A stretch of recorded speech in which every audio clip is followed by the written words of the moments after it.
혹시 만약에 미국이 빠지면 러시아가 더 많이 몰아쳐서 우크라이나 영토를 더 많이 점령한다든지 혹은 다른 곳까지 뭘 펼친다든지 이럴 가능성은 별로 없죠? 있어요. 있어요? 네네. 이제 미국의 목표는 빠른 해결이에요.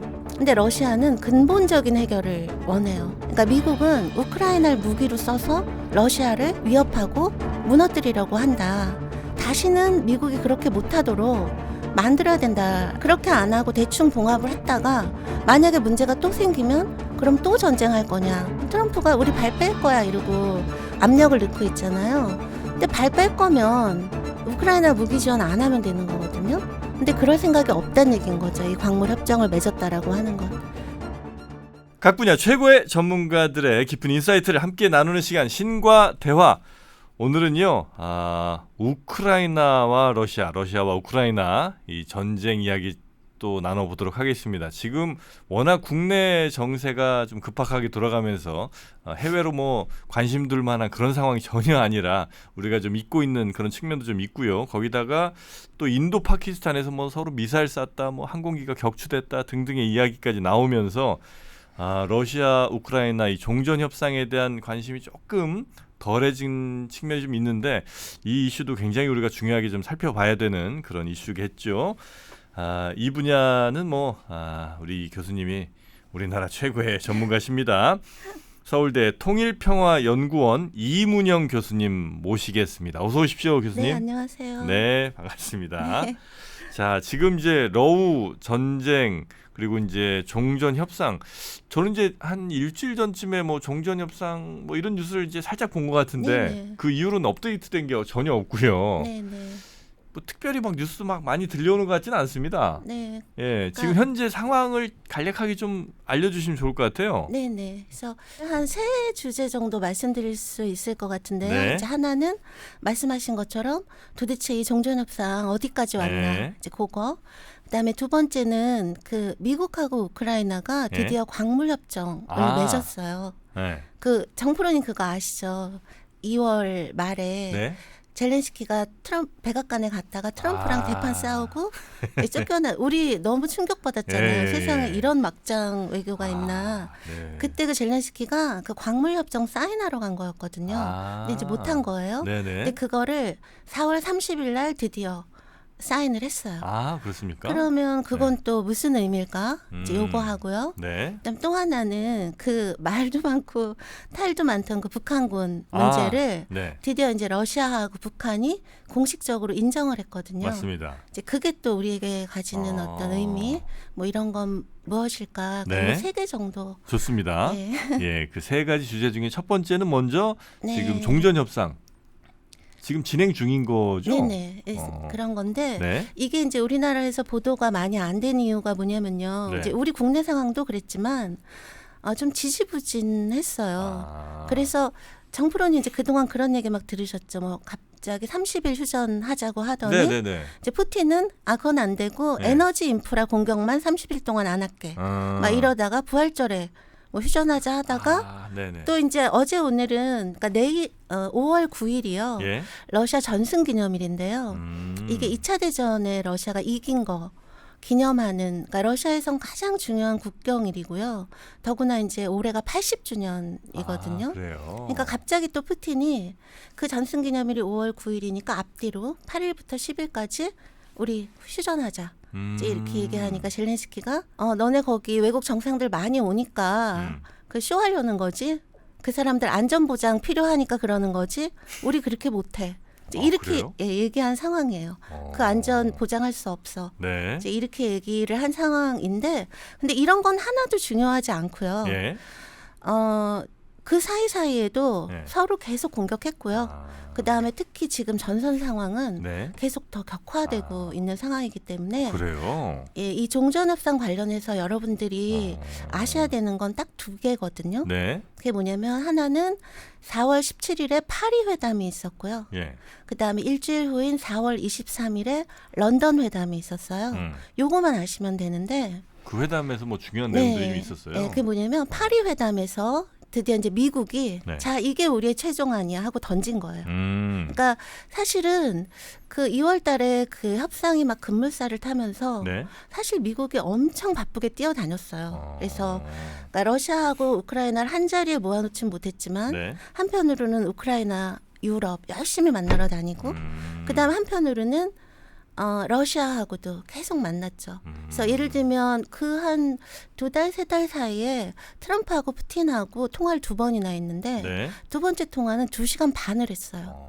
거의 정상회담 네네네. 급으로 한 거고 그다음에 그 트럼프 특사인 위드코프가 4번이나 가서 푸틴을 만났거든요. 근데 기본 3시간 회담이 막 4시간 반씩 얘기하고 그렇게 해서 네. 양쪽이랑 얘기한 거를 그 루비오 국무장관이 네. 모아서 네. 자 이게 우리 미국이 최종. 우크라이나와 러시아에 던진 최종안이야. 이거 받아. 아니, 근데 종전 협상의 주체가 미국하고 러시아예요? 사실상 전쟁은 미국이랑 러시아가 한 거죠. 아. 근데 이제 미국은 어쨌든 자기를 중재하겠다라고 얘기를 하긴 했지만 예. 한편으로는 그러니까 전쟁의 한 당사자인 예. 우크라이나랑 유럽을 막 만나고 러시아를 막 만나고 양쪽 의견을 종합해서 우리가 최종안을 마련했어. 네. 이제 그거를 제시를 한 게 4월 17일에 파리 회담이었는데 네. 이제 그 파리 회담은 미국이랑 우크라이나랑 그다음에 유럽 중에는 독일, 프랑스, 영국 외무장관이 만나는 거였거든요. 네. 그래서 그 파리 회담을 던지고 루비오가 떠나면서 뭐라고 얘기했냐면 너네 이거 안 받으면 우리 미국은 이제 발 뺄 거야. 아, 뭐 니네 그런 알아서 것 해. 같아요. 네네네. 그렇게 얘기를 했어요. 예. 그리고 나서 그거를 가부를 일주일 후인 23일에 런던에서 결정하기로 했는데 네. 결렬됐어요. 누가 안 받은 거예요? 누가 둘 안 다? 받았냐면 이제 우크라이나랑 유럽이 그걸 보니까 안 되겠는 거예요. 네. 그래서 역제안을 했어요. 예. 그걸 막 수정을 해갖고 예. 근데 그걸 보고 미국이 너무 화가 난 거예요. 그래서 루비오가 아예 안 가버렸어요. 런던 회담에. 위드코프도 안 가버렸어요. 그래서 결국은 실무급 회담으로 격화가 됐거든요. 지금 현재 이런 상황이에요. 네네. 그래서 이제 미국은 너네 이거 안 받으면 우리 발 뺀다. 그러면 이제 우리가 궁금해지죠. 네. 도대체 그 최종안이 니 뭐냐? 뭐냐. 예. 이게 왼쪽이 미국의 최종안이고요. 한 장 딱. 예. 그다음에 오른쪽이 우크라이나 유럽이 카운터 프로포잘, 그러니까 역제안한 거예요. 미국 제안이 심플하네요. 네네. 그래서 네. 이제 이거를 로이터에서 이렇게 했는데 제가 여러분들을 위해서 예. 표로 정리를 해왔어요. 좋습니다. 그러니까 이 제안에 대해서 예. 미국, 우크라이나, 유럽, 러시아가 이제 어떤 입장인지를 이제 예. 제가 정리를 해왔는데 일단 휴전 관련해서는 미국이나 우크라이나는 바로 하자. 전면적으로 영구 휴전하자. 예. 근데 이제 러시아 입장에서는 러시아 이기고 있잖아요. 예. 그러니까 우리가 왜 이러는 거죠. 그러니까 이렇게 무조건 휴전을 했다가 그 사이에 지금 우크라이나 그로기 상태인데 막 재충전하고 시간 벌어서 우리 다시 쳐들어오면 네. 그러니까 러시아 입장에서는 여기 이 모든 거 요거 다 들어주지 않으면 휴전 못해. 이제 이렇게 얘기를 하는 거거든요. 그래서 이제 그걸 하나씩 살펴보면 일단 나토 문제 네. 중요하잖아요. 미국은 우크라이나 나토 가입은 안 돼. 그러나 EU는 들어갈 수 있어. 러시아도 그건 마찬가지예요. 러시아도 EU 가입은 반대한 적이 없어요. 나토만 안 하면 된다. 그건 이제 똑같아요. 네. 그리고 나서 이제 안전보장에 대해서 미국은 유럽 나라들하고 네. 비유럽국 중에 원하는 나라들이 안전보장을 해주는 거지. 그러니까 미국을 명시 안 했어요.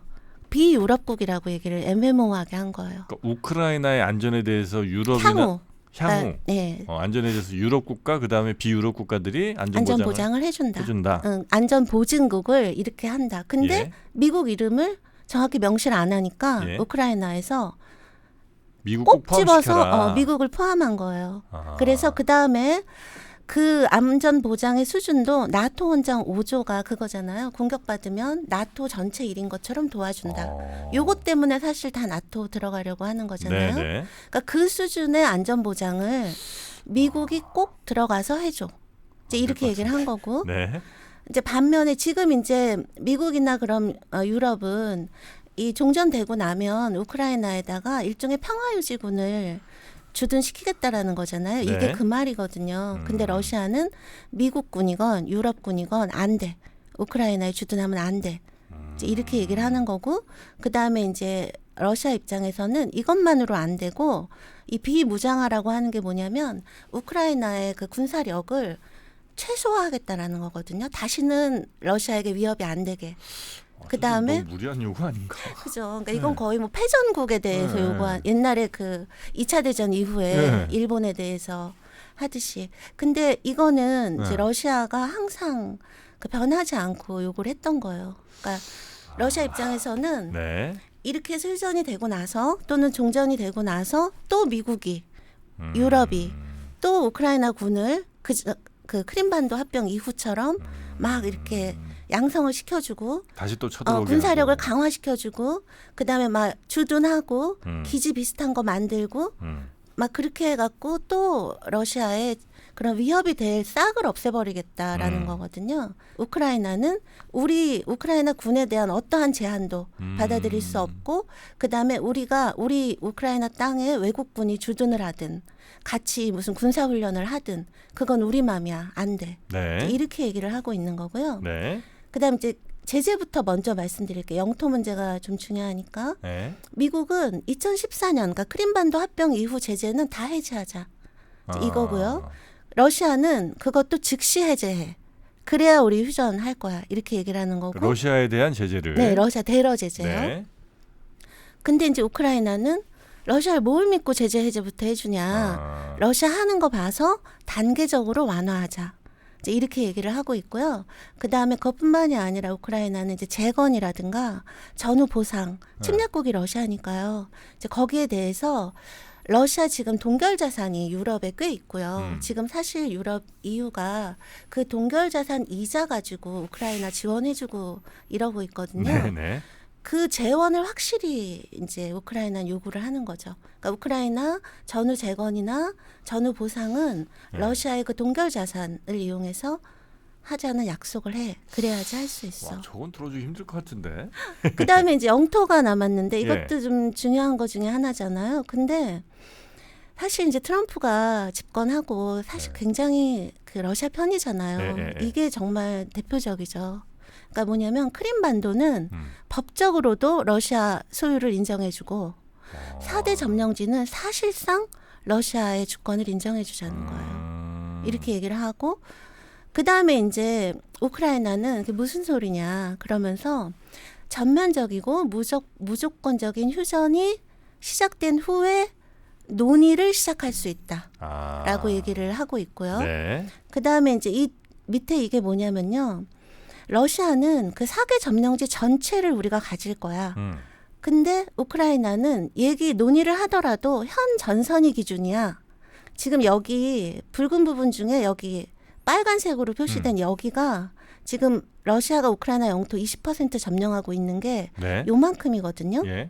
근데 사실 이 루안스크는 100% 점령을 했는데요.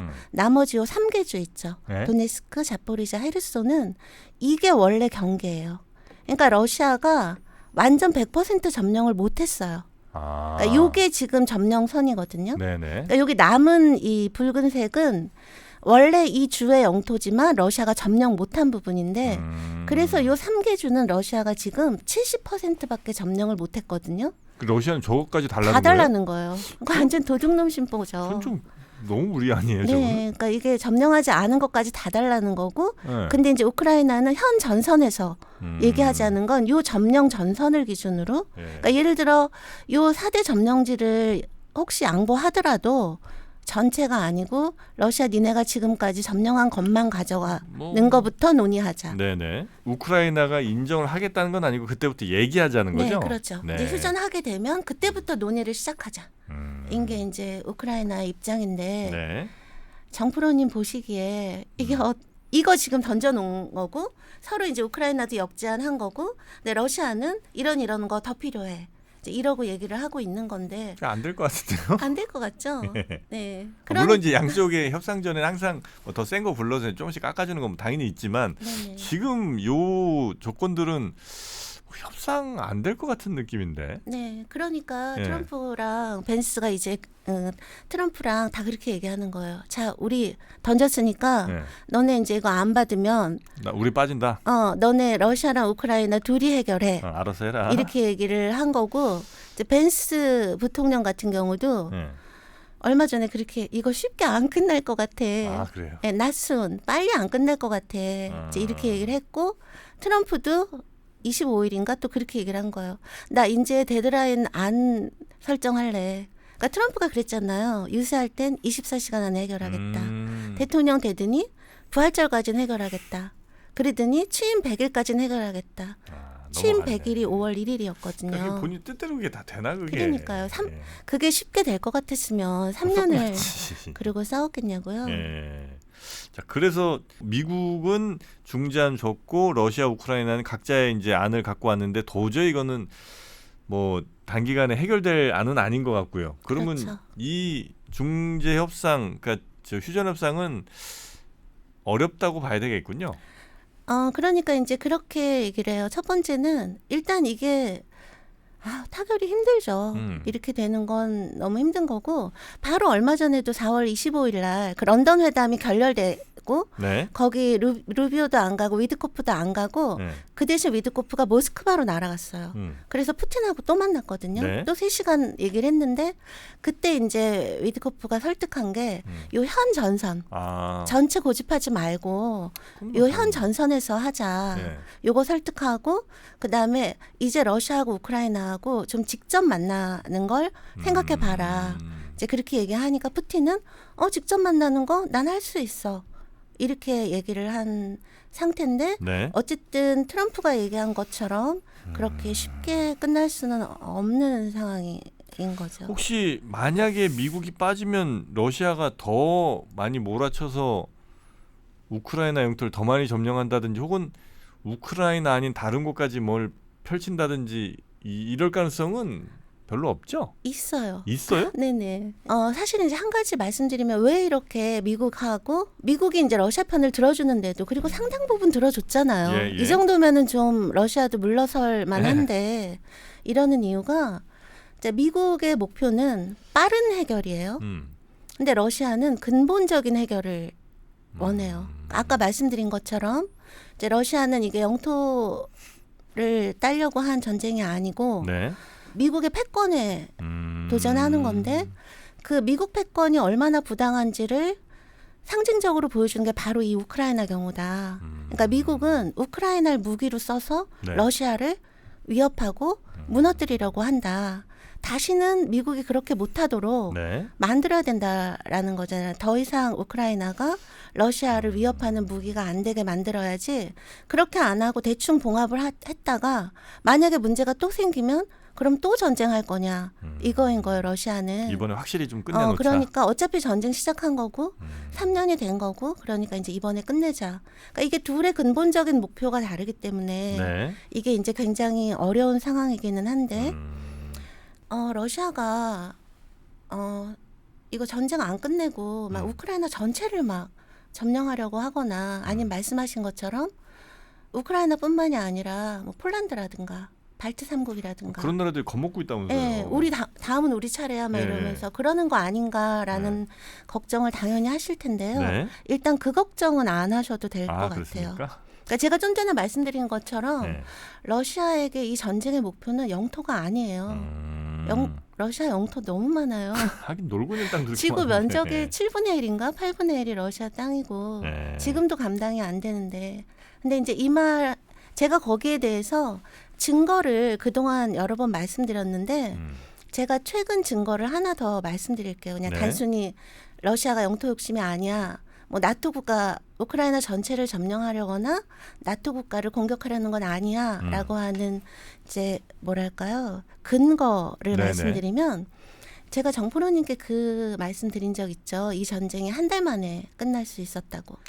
초반에. 네, 초반에 전쟁 나고 한 달 만에 네. 이스탄불 협정이라고 하는 걸 러시아하고 우크라이나가 맺었어요. 그래서 전쟁 끝내기로 우크라이나 갓사인까지 했는데 네. 보리스 존슨이 날아와서 keep fighting, 계속 싸워. 이러고 나서 이제 우크라이나가 말하자면 판을 뒤집은 거죠. 예. 그러니까 뉴욕타임즈에서 작년 6월에 그 협정문 전문을 공개를 했거든요. 그래서 제가 이걸 다 읽어봤어요. 이제 분석을 해보니까 이 협정문에 그러면 영토와 관련된 네. 조항이 있을 거 아니에요. 좀 전에 우리 그 네, 미국의 네, 네, 안 네. 이런 식으로. 이게 이제 이스탄불에서 했던 네. 협정이에요. 그러니까 그 전쟁 나고 한 달 만에 예, 예. 맺은 협정인데 여기서 영토 문제가 어떻게 해결되는지를 한번 보시면 여기 이 지도를 보시면 오른쪽은 지금 현재 스코어. 네. 러시아가 지금 우크라이나 영토 20%를 차지하고 있다고 했잖아요. 예. 근데 이거는요. 그 이스탄불 협정 맺을 때 그때 전황도거든요. 정프로님 더 넓죠? 예. 이때는 러시아가 우크라이나 영토의 30%를 차지하고 있었어요. 예, 예. 그랬는데 그 협정 이 갓사인 하고 나서 러시아가 여기 보시면 그때는 키이우는 함락을 못했지만 키이우를 위에서부터 점령해서 위협하고 있었고 여기도 다 러시아가 점령하고 있었는데 여기서 러시아가 군대를 다 뺐어요. 그러니까 그걸 우크라이나가 판을 뒤집기 전에 갓사인 했을 때 다 뺐고요. 네. 여기 북부에선 다 뺐고 그다음에 이때도요. 보시면 4개 주를 러시아가 크긴 좀 다르지만 다 점령하고 있었단 말이에요. 예, 예. 그랬는데 러시아가 뭐라고 얘기했냐면 여기가 자포리자주하고 헤르손 주인데요. 네. 그 4개 주 중에 2개. 이건 우리가 포기할게. 이렇게 얘기를 했어요. 그리고 나서 그럼 이제 돈바스 남죠. 도네츠크하고 네, 네. 루한스크. 이거에 대해서도 저 2개 우리 포기했으니까 이건 우리가 가질게라고 안 했고요.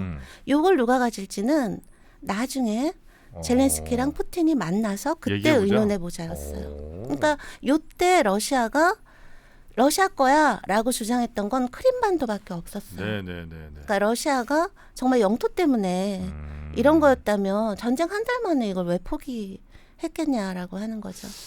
그죠? 네, 네, 네. 그 그래서- 영토 욕심이 엄청 많아서 지금 이게 하고 있는 건 아니라는 거죠. 근데 이제 그럼에도 불구하고 지금은 아까 말씀드린 것처럼 이것만이 아니라 우리 이거 점령주 다 가질 거야. 이러는 건 왜 그러는 거냐면 푸틴은 이 얘기를 하면서 우리 이 전쟁 한 달 만에 끝날 수 있었어. 뭐 영토? 우리 그때 너네 그때 끝냈으면 돈바스도 뺏기지 않을 수도 있었어. 근데 이제는 우리 포기 못해. 이렇게 얘기를 하는 거죠.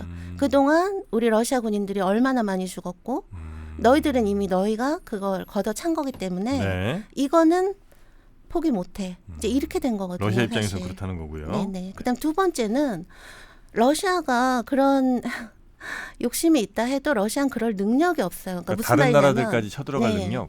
우크라이나 전체를 네. 점령하거나 나토 국가들 뭐 폴란드나 발트 3국을 점령할 능력이 없는 게 네. 아까 말씀드렸듯이 그러니까 러시아가 처음에 전쟁을 시작할 때 최소 목표로 얘기했던 게 돈바스 해방이었거든요. 그러니까 도네츠크, 루한스크를 해방시키겠다. 네. 근데 제가 아까 말씀드렸죠. 루한스크는 100% 러시아가 점령했는데 도네츠크는 아직도 70%밖에 점령을 못했어요. 전쟁 3년 동안 자기가 최소 목표로 걸었던 것도 70%밖에 점령을 못했는데 무슨 우크라이나 전체를 점령을 하고 더구나 나토 국가들을 점령을 하고 하겠어요. 네. 능력이 없는 걸 아는 거예요, 푸틴도. 그러니까 의지도 없다라는 거기 때문에 네. 막 우크라이나 전체를 가지려고 한다거나 폴란드나 다른 나라를 치려고 하진 않을 텐데 근데 문제는 정프로님이 그런 얘기 하셨죠. 점령지를 더 넓히는 그러니까 뭐 우크라이나 전체를 점령하진 않더라도 네. 이렇게 막 협상이 교착 상태인 상황에서 점령지를 더 넓히려고는 하지 않을까요? 그건 충분히 가능해요. 그리고 그거를 이분이 이제 미어샤이머라고 하는 분이거든요. 예. 이분이 이 문제 관련해서 정말 세계 최고 전문가고요. 미국 시카고대 교수고 국제 그 정치 전문가인데 네네. 근데 이분이 2014년부터 이 러시아 우크라이나 관련해서 말씀하신 게 다 맞았어요 지금까지. 근데 이분이 그러니까 얼마 전에 네. 이제 협상 급물살 타면서 2월 17일 날 인터뷰에서도 그렇고 그다음에 4월 달 인터뷰에서도 그렇고 무슨 말을 했냐면 이분도 그래요. 러시아가 우크라이나 전체를 점령하거나 뭐 폴란드 나토 국가 그럴 능력이 없어 러시아는. 그러나 최후의 종전 사인을 하기 전까지 네. 러시아가 지금 점령지가 20%인데 그거를 30에서 40%로 늘릴 가능성은 충분히 있다라고 이제 이 사람이 말하자면 예측을 한 거고요. 네. 여기 점령지 지도 보시면 제정 러시아 때는 사실 이만큼이 다 러시아 땅이었거든요. 네. 크림까지 해서. 네. 근데 그 중에서도 이 오데사가 가지는 러시아의 의미가 역사적으로도 그렇고요. 그다음에 이거 항구잖아요. 네. 그다음에 만약에 러시아가 여기까지 오데사까지 쭉 점령지를 넓혀버리면요, 우크라이나는 내륙 국가가 돼버려요. 아. 아시겠죠? 여기 지금 바다로 통하고 있잖아요, 흑해로. 네. 근데 만약에 여기까지 이렇게 해서 오데사까지 러시아가 점령해버리면 우크라이나는 땅에 갇히게 되는 거고, 그다음에 우크라이나 되게 중요한 수출품이 곡물인데요. 네. 그게 다 오데사 항구를 통해서 수출되거든요. 그러니까 흑해로 그다음 카스피해로 가는 통로 자체가 없어지는 거예요. 저희는 우크라이나가 절대 포기 못 하겠는데. 그러니까 저는 정말 이런 일은 일어나지 않겠으면 좋겠지만 네. 이 미어샤이머 교수가 그렇게 만만한 분이 아니기 때문에 네. 서로 협상에 기선을 제압하기 위해서 가장 좋은 건 전선 상황이거든요. 네. 그죠? 네. 그러니까 협상에서 어떤 그 주도권을 잡기 위해서라도 그 격전이 우리도 한국 전쟁 때요. 그렇죠. 고지전 막 2년 동안 네. 그 실전 협상 하는 동안 얼마나 많은 그러니까 격화가 됐고 그때 사상자가 얼마나 제일 많았죠. 뭐 사람들이 사실. 얼마나 많이 예. 희생이 됐어요. 근데 이제 그런 상황이 될 수 있고 그런 경우 러시아가 제일 먼저 타겟으로 할 곳은 오데사거나요. 아니면 여기 하르키우 보이시죠? 이게 네. 지금은 우크라이나 수도가 키이우잖아요. 네. 근데 옛날에는 하르키우가 수도였어요. 아. 소련 시대에. 그렇기 때문에 이 하르키우도 굉장히 중요하거든요. 그러니까 이쪽으로 가거나 아니면 오데사로 가거나 네. 이럴 수 있다라는 것이죠. 종전 협상은 매우 지지부진하고 양측이 갖고 있는 안들이 너무 거리가 멀어서 도저히 네. 만날까 싶긴 하지만 이러다 미국이 언제 발 뺄지는 모르는 그런 정도의 상황. 그런데 이제 미국이 그랬잖아요. 우리 너네 이러면 둘 다 마음에 안 들어. 우리 발 뺄 거야. 그랬거든요. 근데 사실 미국이 발 빼는 가장 쉬운 방법이 뭐냐면요. 네. 무기 지원 안 하면 되는 거예요. 우크라이나에. 그죠? 발을 뺀다는 건 완전히 발 뺀다는 건 그거잖아요. 네. 근데 광물 협정 맺었거든요. 아. 근데 그게 그 무기 지원과 직결되는 거예요. 아, 그럼 광물 협정이 오늘 두 번째 주제인데 그렇죠. 그거 한번 좀 가볼까요? 네, 그거 가볼까요? 네, 광물 협정은 그러니까 우크라이나에 있는 수많은 광물들을 이제 미국이 잘 먹겠다 이런 협정인 거예요? 네, 실제로는 이제 핵심 광물이 굉장히 많아요. 이게 지도인데요. 이거는 우크라이나 지질조사국에서 네. 2024년인가 이제 발표한 거거든요. 그러니까 핵심 광물이라고 하는 게 정프로님 어쩜 저보다 더 잘 아시겠지만 뭐 첨단 산업에 꼭 필요한 거잖아요. 네네네. 뭐 전기 자동차, 배터리, 뭐 네네. 반도체. 네. 그래갖고 이건 너무너무 중요한 거야. 크리티컬 미네랄인 거죠. 근데 우크라이나가 미국이 크리티컬 미네랄로 지정해 놓은 것 중에 22개가 우크라이나에 있어요. 많긴 많네. 예를 들면 흑연이라든가 아니면 니켈이라든가 니켈. 리튬, 리튬. 그다음에 코발트, 코발트. 그다음 망간, 뭐 우라늄. 여기 이게 지금 그거 쫙 표시해 놓은 건데. 배터리 들어가는 게 많네. 그렇죠. 예. 되게 많죠. 그런데다가 여기 보시면요. 네. 리튬은 유럽 1위예요. 매장량이 우크라이나가. 그다음에 그러니까 리튬하고요, 흑연하고요, 네. 그 티타늄하고 망간이요. 우크라이나에 매장된 양이 유럽 1위예요. 제가 저번에 김프로님과 할 때 말씀드렸는데 이 핵심 광물의 50%가요. 지금 러시아 점령지에 있어요. 아, 그래요. 여기 보시면 이게 러시아 점령지잖아요. 예. 여기 막 집중적으로 중첩되어 있는 거 보이시죠? 근데 그럼에도 불구하고 다른 다른 지역에도 곳에도 많이 있네요. 여전히 많은 네. 거예요.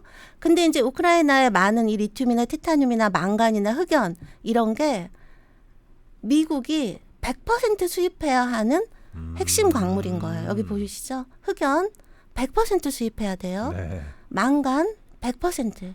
그다음에 히토류도 우크라이나가 없진 않아요. 네. 있는데 여기 제일 많은 건 점령지에 있죠. 지금 여기.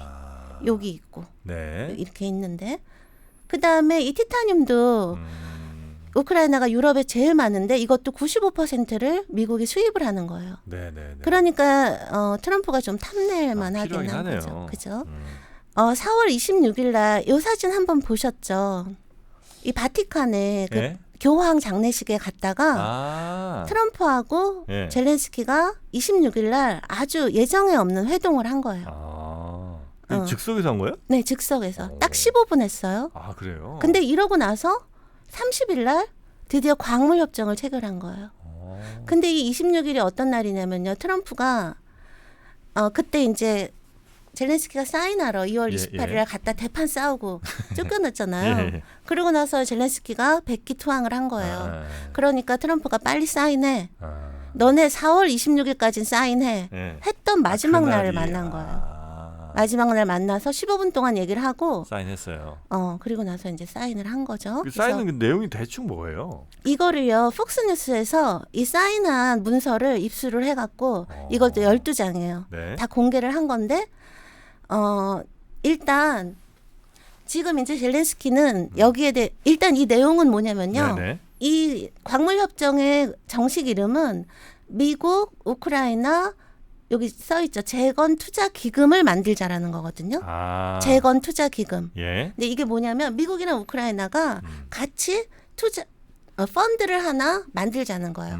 펀드 레이징을 하자는 우크라이나 거예요. 재건을 위한. 그래서 그 펀드 돈을 갖고 사업에 투자를 하는 거예요. 예. 그렇게 해서 나온 수익을 미국이랑 우크라이나가 나누자는 거예요. 공동으로. 예. 그거를 우크라이나는 앞으로 신규 자원 개발로 나오는 수익금의 반을 이 펀드에다 넣는다라는 거예요. 네. 이제 이런 내용이란 말이에요. 네.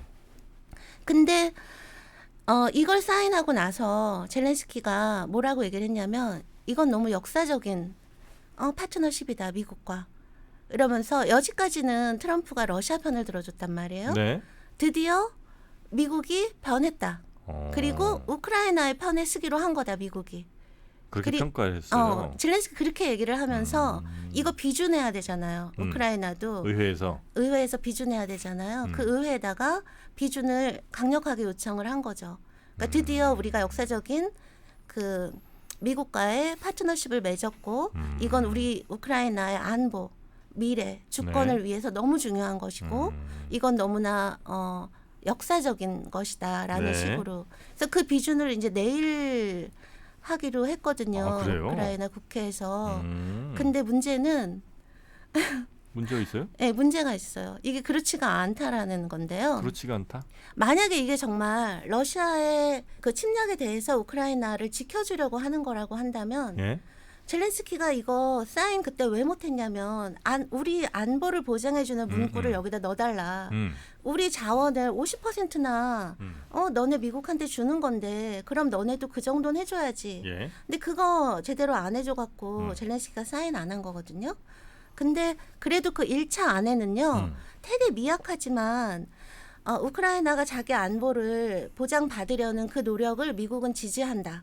요 정도의 문장은 있었는데 네. 이번 안에는 아예 그게 삭제되고 없어져 버렸어요.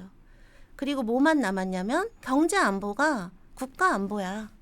이 말만 남았는데 이건 뭘 얘기하는 거냐면 저번에 그 1차 때 싸울 때도 트럼프는 젤렌스키가 안전보장에 대한 확약을 해달라. 이럴 때마다 아니 광물협정을 맺어서 미국이 거기 가서 사업을 하면 우크라이나에 가서 광산 개발하고 사업하고 있으면 설마 푸틴이 또 침공하겠니? 그게 안전보장이야. 이렇게 얘기를 했었거든요. 네네네. 그거 그대로 남은 거예요. 이제 그게 하나 문제고 그 다음에 또 하나 아까 제가 말씀드렸듯이 펀드를 같이 조성을 해서 그 수익을 같이 나누려면 미국도 뭔가를 넣어야 될 거 아니에요. 네. 근데 이 협정 안에는 미국의 책임이 전혀 없어요. 돈을 같이 넣는다는 거 아니에요? 근데 아니 우크라이나는 앞으로 우크라이나 신규 자원 개발, 자원 수익의 50%를 넣으라잖아요. 그러면 수익을 공동 분배하려면 미국도 뭘 넣어야 될 거 아니에요. 뭘 넣는다는 얘기가 없어요? 없어요. 그러니까 이제 이거를 미국에서는 어떻게 얘기를 하냐. 트럼프는 이거 우리 3,500불 그거 한 거 그거보다 훨씬 더 이걸로 벌 수 있어.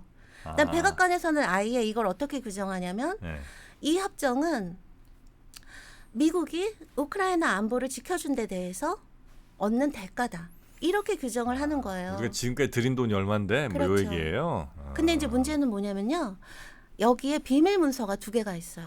그래요? 사인한 게 이게 예, 이제 예. 미국의 베센트 재무장관이고 예. 이 사람은 우크라이나 경제부총리예요. 예. 스빌이 된 거라고. 예. 근데 이 사람들이 사인하고 나서 이거 들고 사진 찍었는데 정프로님 이 문서가 서로 다르죠. 네.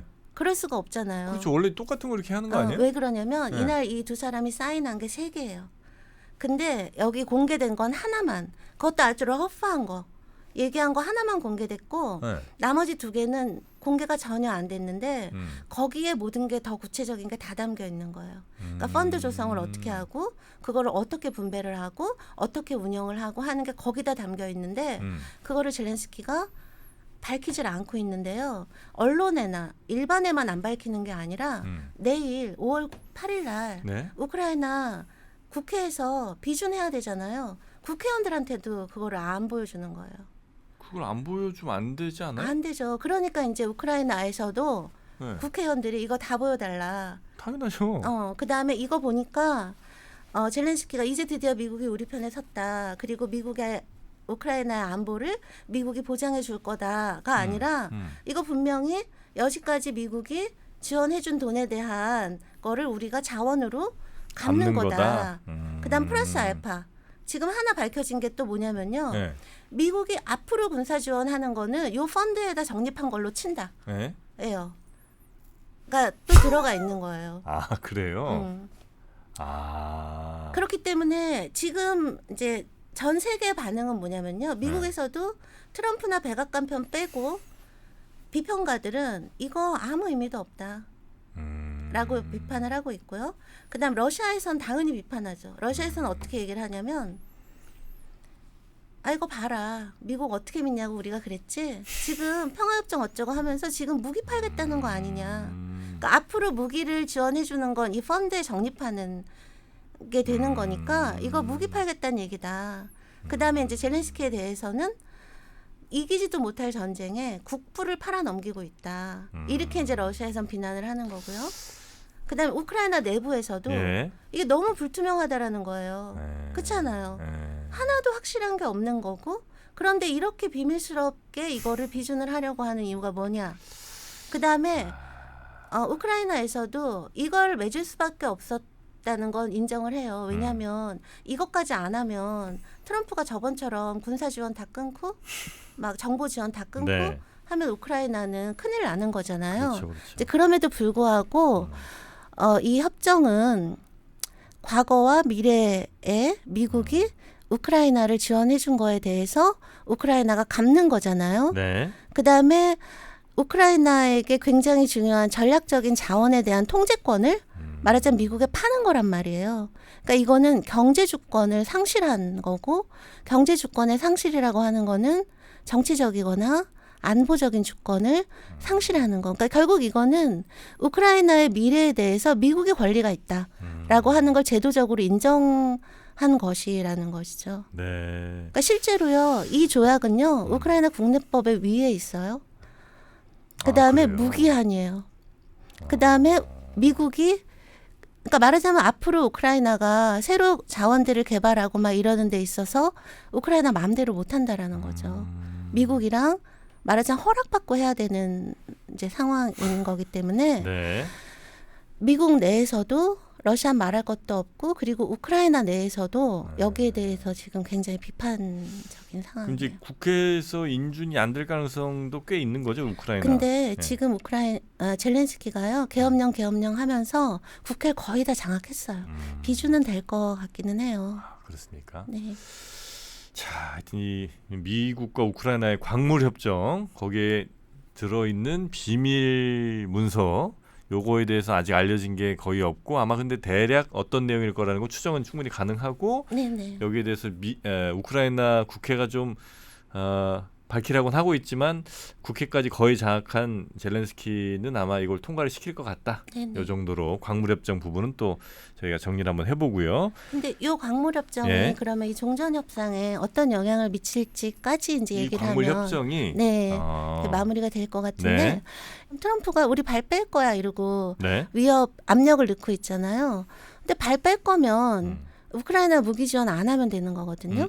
근데 그럴 생각이 없다는 얘기인 거죠. 이 광물 협정을 맺었다라고 하는 건. 네네. 왜냐하면 이 광물 협정에 한 가지 분명한 건 앞으로 지원할 무기는 미국이 펀드에 적립한 걸로 친다잖아요. 그죠?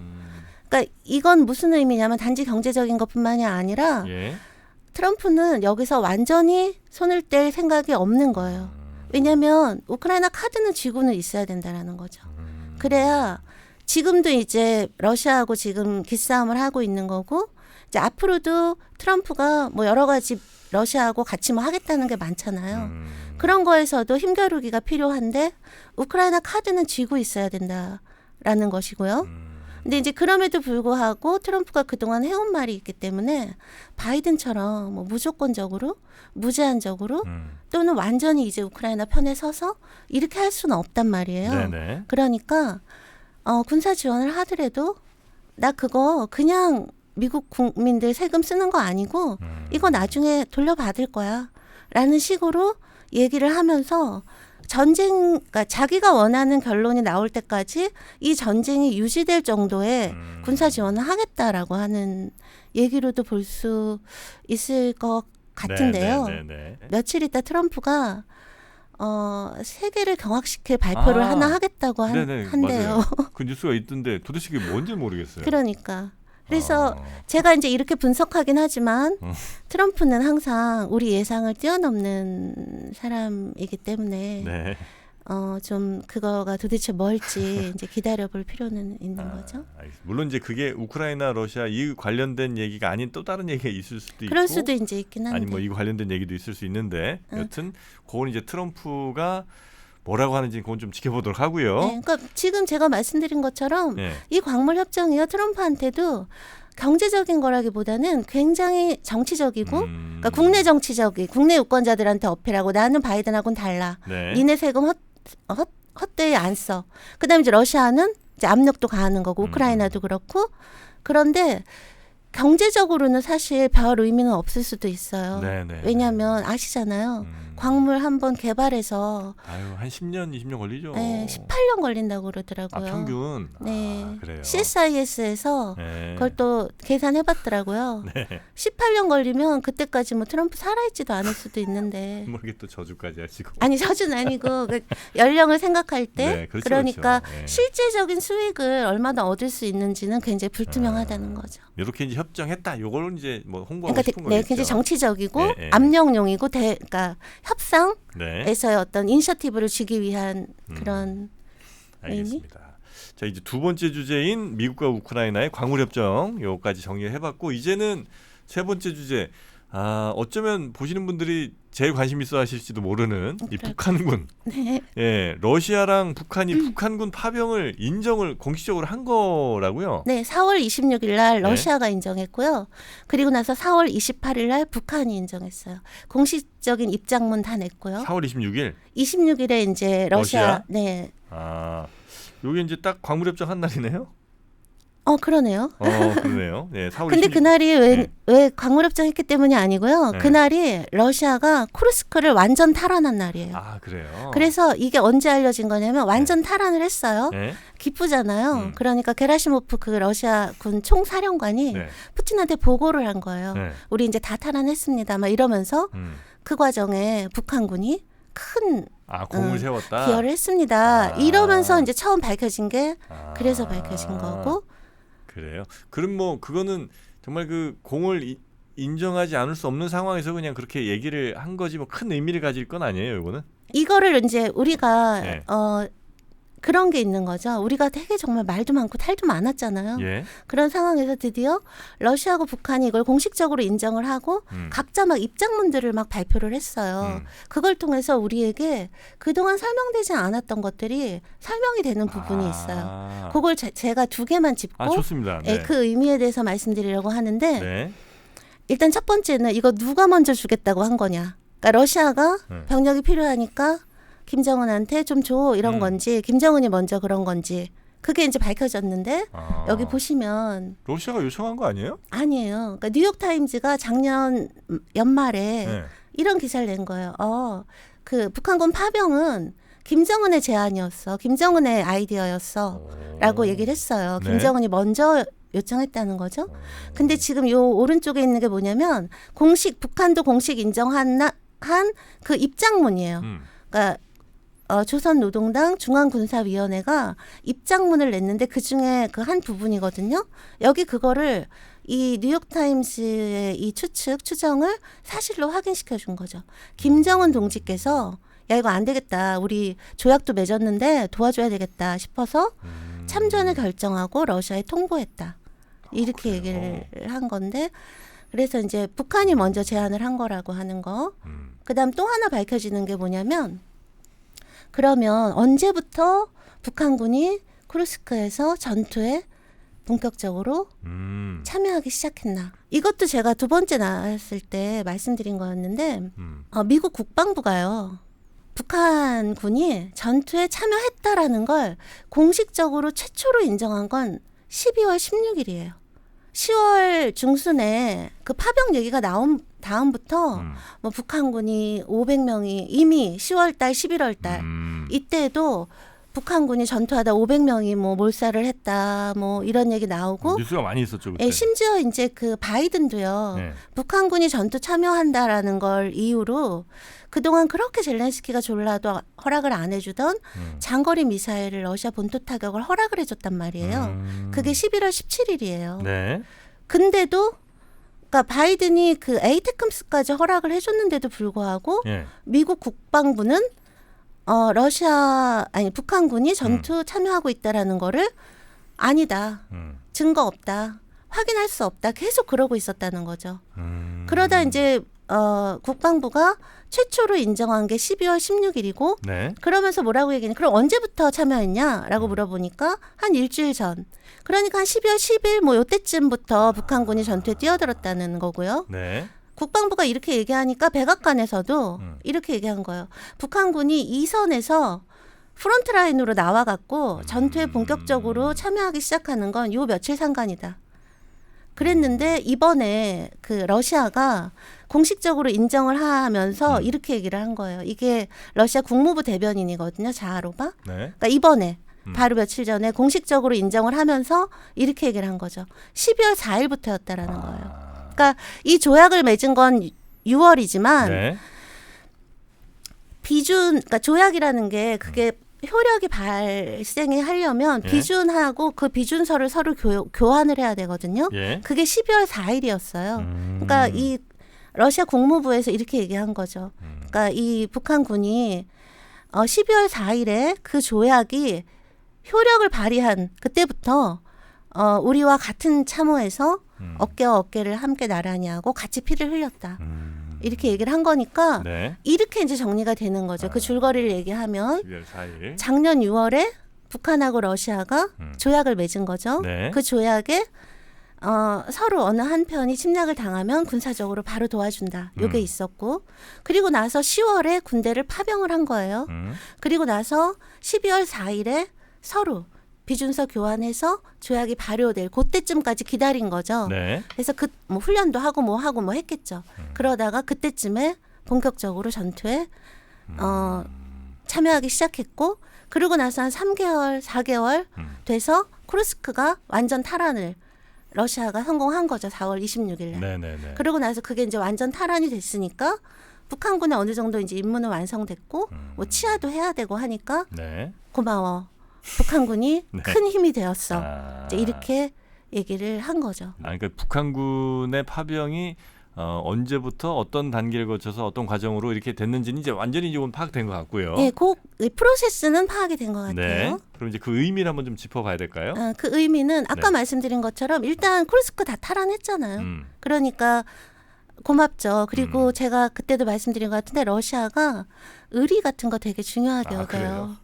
근데 러시아 입장에서는 네.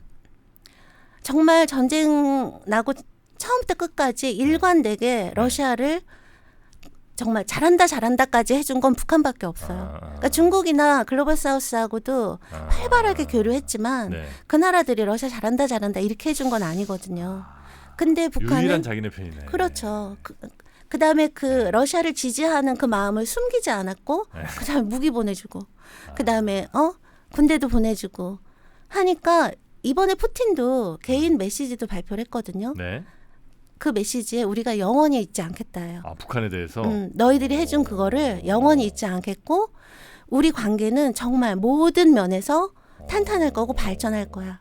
이제 이렇게 얘기를 했거든요. 근데 러시아는 그럼 북한에 뭘 줬어요? 러시아도 굉장히 많은 걸 줬죠. 러시아는 식량이요. 100% 자급자족되고 수출도 하는 나라예요. 식량. 근데 북한 먹을 거 없잖아요. 예. 그다음에 러시아는요. 석유, 가스 남아돈 나라잖아요. 예? 그다음에 북한 입장에서는 북한 군 현대화, 그다음에 핵무기 아. 완전 완성. 이런 어떤 최첨단 군사력이나 이런 데 있어서 러시아가 필요한 거죠. 네네. 그러니까 어쩌면 북한이 주는 것보다 러시아가 줄 게 북한 입장에서는 너무 절박한 게 있고요. 그다음에 또 북한은 뭐 러시아는 막 전쟁을 일으켰음에도 불구하고 막 글로벌 사우스 온 나라들이랑 친하잖아요. 네. 그 5월 9일 날 있을 전승 기념일에도 29개 나라 정상들이 참여한다고 해요. 시진핑도 가고 룰라 브라질 대통령도 가고 그래요? 베트남 대통령도 가고 인도 모디는 이제 지금 정신없으니까 못 가는 거고. 네네. 그런데 이제 왜 이 시점에서 러시아가 이걸 이렇게 근데 북한도 이렇게 아주 공개적으로 이건 말하자면 과시를 한 거잖아요. 우리는 정말 혈맹이나 다름없다 뭐 이런 의미는 아까 말씀드린 의리뿐만이 아니라 네. 그러니까 러시아 입장에서는요. 북한이 되게 쓸만한 카드인 거예요. 그죠? 왜냐하면 미국하고 이제 앞으로도 뭔가 협상을 할 때 북한이라고 하는 카드를 그러니까 북한을 자기가 굉장히 큰 영향력을 미칠 수 있다라고 하는 게 네. 트럼프가 김정은 만나고 싶어 하잖아요. 거기도 좋은 카드가 되죠. 그다음에 중국에 대해서도 좋은 카드가 되고요. 또 특히 우리나라하고 네. 뭘 할 때도 되게 좋은 카드가 되기 때문에 이거를 이렇게 하는 걸 러시아가 네. 꺼릴 이유는 없는 거죠. 그리고 이미 뭐 알만한 사람들은 다 아는 거고 뭐 그런다고 해서 뭘 어떻게 제재를 하고 할 수도 없는 상황이니까. 네. 근데 우리나라 입장에서 너무 큰일 난 게 이게 갖는 의미가 뭐냐면요. 한반도 유사시에 그럼 러시아군이 들어올 수 있다는 얘기인 거예요. 아, 그렇죠. 예, 그러니까 그런 거, 그렇죠. 예, 그러니까 그 조약이 뭐냐면 네. 어느 한쪽이 공격당하면 그러면 즉각 도와준다. 그래서 북한이 그러니까 쿠르스크는 러시아가 침공한 게 아니고 어쨌든 우크라이나가 침공한 거잖아요. 그러니까 거기 가서 도와준 거 아니에요. 러시아가 침략을 받았으니까. 그럼 한반도 유사시에 물론 우리가 뭐 먼저 공격할 일은 전 없을 거라고 생각하는데 북한과의 교전이 발생할 경우에 뭐 만약에 뭐 미국이 그랬다든가 네. 뭐 아니면 정말 말씀드렸듯이 되게 뭐 의도치 않은 뭐가 그랬을 때 러시아군이 한반도에 개입할 수 있는 명분이 이게 이제 생긴 거죠. 되는 거죠. 네.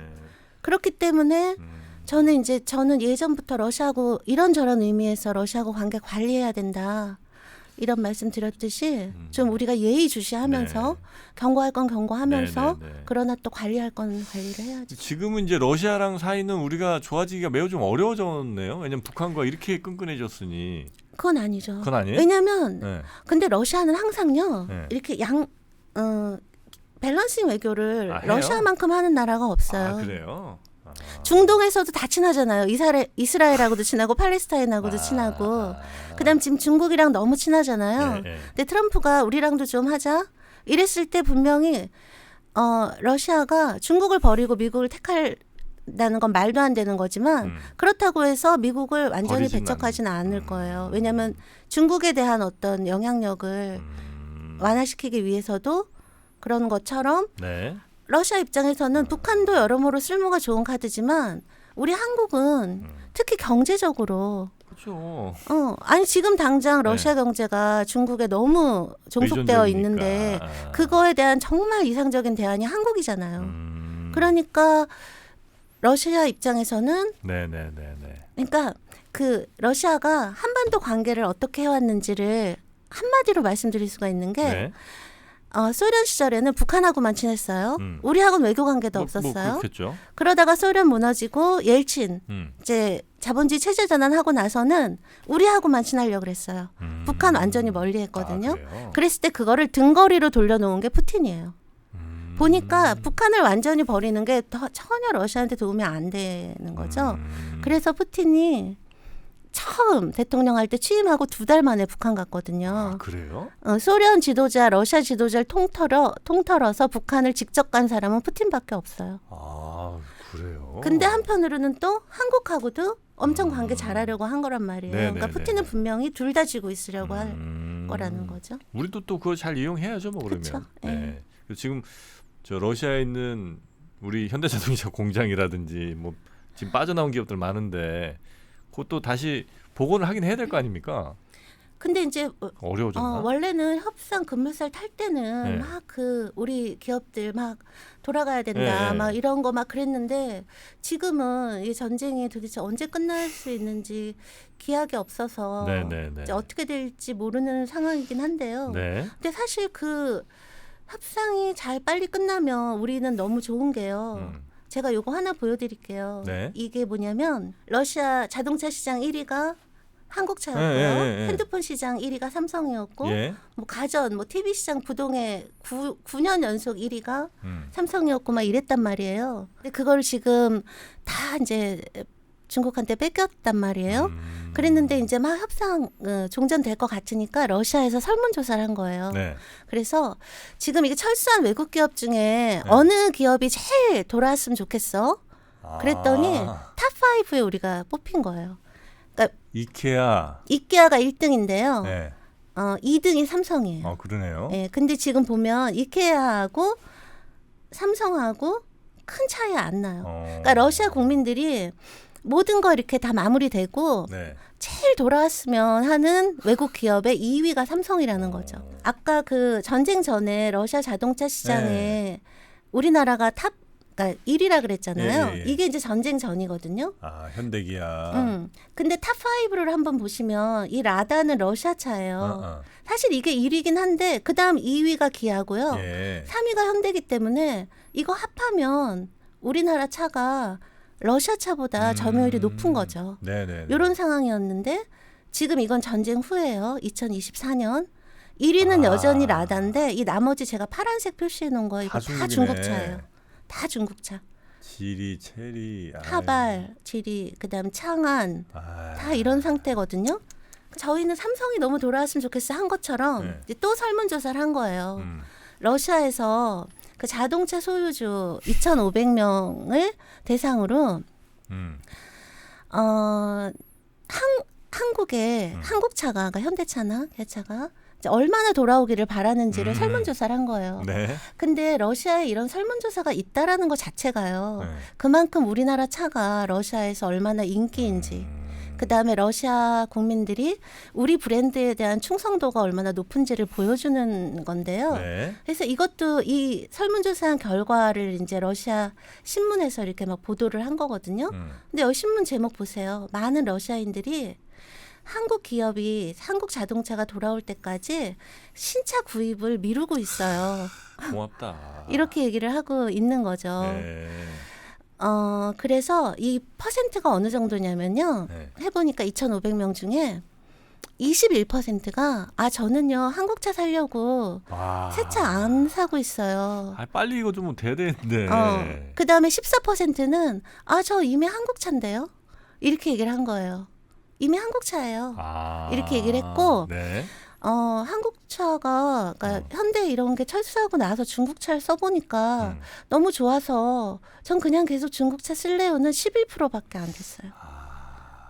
이게 더 넘어가기 전에 빨리 하여튼 가야 됩니다. 근데 이제 문제가 현대차가 네. 그 바이백 조건으로 14만 원 만루불에 주고 받고 넘기고 왔는데 네. 그 기한이 올해 12월까지예요. 올해까지 못 돌아가면 안 돼요, 그러면?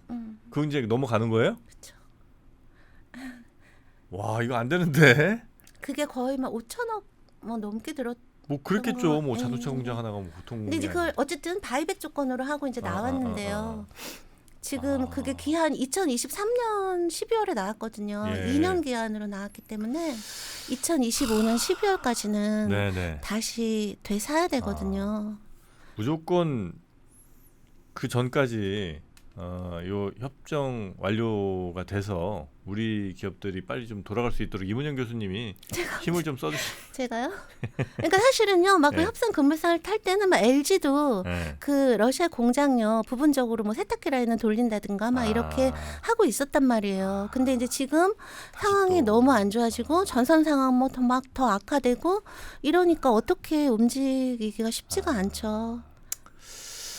뭐 상황은 그렇지만 또 이 국제 정세라는 건 또 언제 급변할 수 있는 거잖아요. 그러니까 이번 주말에 네. 그 트럼프가 트럼프의 천지가 진동할 발표를 한다니까 도대체 또 무슨 네, 알겠습니다. 그 발표가 도대체 뭔지에 따라서 아마 교수님 다시 또 며칠 내에 다시 오셔야 될지도 모르겠는데 여튼 제발 우리 기업들 러시아로 다시 가서 또 열심히 좀 러시아 국민들의 혼을 쏙 빼놓고 외화도 좀 많이 보러 왔으면 좋겠다. 이 정도 생각이 또 들긴 합니다. 네. 자, 오늘 러시아와 우크라이나 지금 종전협상 어떻게 되고 있는지, 또 광물협정, 미국과 우크라이나의 광물협정, 또 북한군 파병에 관한 여러 이슈들을 이제 오늘 한 번에 다 잡아봤습니다. 시간이 좀 오래되긴 했습니다만 아마 이건 천천히 쭉 두고두고 보시면 현재 상황을 이해하는데 굉장히 큰 도움이 좀 되실 테니까 조금 시간이 길더라도 많이 좀 봐주시기 바라겠습니다. 자, 우리 이문영 교수님은 오늘은 여기서 마무리하고요. 네. 다음 기회에 또 뵙도록 하겠습니다. 네, 고맙습니다. 감사합니다.